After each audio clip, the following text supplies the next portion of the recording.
Welcome to Man Does Tech, where I solve the problems you didn't even know you had.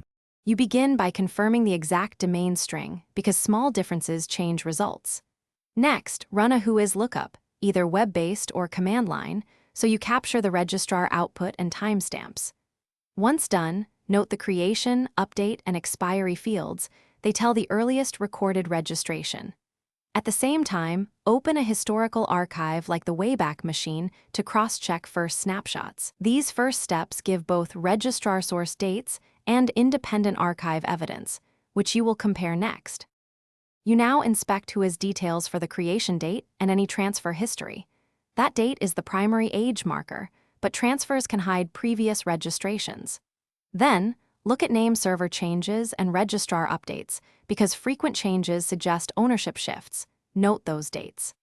After that, consult whois history services and the Wayback Machine to find the earliest archived pages.